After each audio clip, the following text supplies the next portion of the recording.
Yeah Lakshman గారు please, no problem, yes please.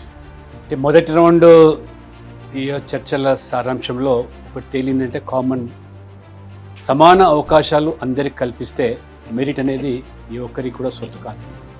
We have been seeing generals దీంట్లో కూడా ఎస్సీసు STs OBCs రాగలిగినారు. కాబట్టి అవకాశాలు అనేది చదువుకోవడానికి లేదా ఎడ్యుకేషన్ అండ్ హెల్త్ రంగంలో ఇచ్చినట్టయితే anybody can prove it.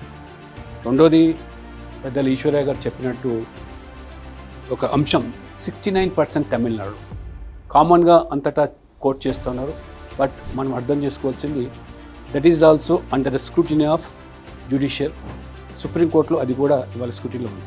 Final దానికి సొల్యూషన్ అంటే నేను రేపు మోదీ గారు తీసుకోబోయినటువంటి ఈ సెన్సస్ ఏదైతే ఉందో ఆ సెన్స్ ద్వారానే పర్మనెంట్ సొల్యూషన్ వస్తుంది అనేది నా యొక్క ఆలోచన.